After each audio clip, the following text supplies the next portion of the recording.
খাবারটা দোকানে না রেখে এসে এবং বাগানে না ফেলে দিয়ে একদিন হলেও ট্রাই করে দেখবেন, তাহলে বুঝতে পারবেন এই খাবারটা কতটা মজা। আমি সর্বপ্রথম একটা কড়াই নিয়ে তার ভিতরে একটু তেল দিয়ে, একটু তেজপাতা, একটু দারচিনি দিয়ে জাল করে নিয়ে তারপরে দিয়ে দিচ্ছি মরিচ বাটা, পেঁয়াজ ভাজা, রসুন, আদা রসুন এগুলো সব বাটা দিয়ে, তারপরে ধনের গুঁড়ো, হলুদ, লবণ এইগুলো দিয়ে একটু জাল করে নিচ্ছি। আমি এখানে তেল কম দিছি, কারণ আমি যেটা রান্না করবো এটার ভিতরে অনেক তেল থাকে, এই জন্য আমি প্রথমে তেলটা কম দিছি। কম দিয়ে একটু পানি দিয়ে তারপর ওটাকে খুব সুন্দর করে দেখেন আমি কষাইছি করলাম। উপরে যখন তেল ছেড়ে দিয়েছে তখন আমি কষানোটা অফ করেছি। অফ করার পরে তারপরে এখানে আমি হচ্ছে ব্রয়লারের মুরগির চামড়া, আর এখানে আপনারা অনেকে অনেক কিছু বলতে পারেন, ছাল বলতে পারেন, আমি এখানে আমাদের আঞ্চলিক ভাষায় চামড়া বলে আমি সেটাই বললাম। সেই চামড়াটা ছোট্ট ছোট করে কাটিছি এবং আলু ছোট্ট সাইজের করে কেটে এভাবে করে রান্না করছি। আপনারা এটা দেশি মুরগিরও করতে পারেন, বিভিন্ন হাঁসেরও করতে পারেন, যার যেটা ভালো লাগে রুচিতে বাদে সে সেটা করবে। আমি এখানে ব্রয়লারের মুরগি নিয়েছি এবং ব্রয়লারের 2 পিস গোশু নিয়ে এখানে রান্নাটা করছি। অবশ্যই আপনাদের স্বাদ মতন আপনারা নিয়ে নেবেন। আপনারা কলম এভাবে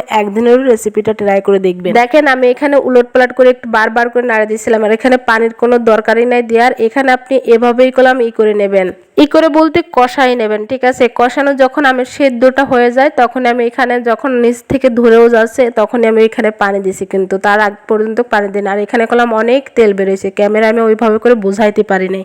দেখেন আমার কষানোটা শেষ হয়ে যাওয়ার পর আমি পানিটা দিছি। এবার পানিতে যতটুকু সিদ্ধ হতে বাদ দিয়ে থাকবে ওইটুকু সিদ্ধ হয়ে যাবে, এবং পানিতে আমি একটু হালকা ঝোল রাখবো। ঝোল মানে গা মাখা ঝোলটা রাখবো। এইভাবে আপনারা যে নাও খাইতে পারেন, ভাজি করেও খাইতে পারেন। এটা কলম অনেক মজা, দোকানে না রেখে এসে একদিন হলেও ট্রাই করে দেখবেন।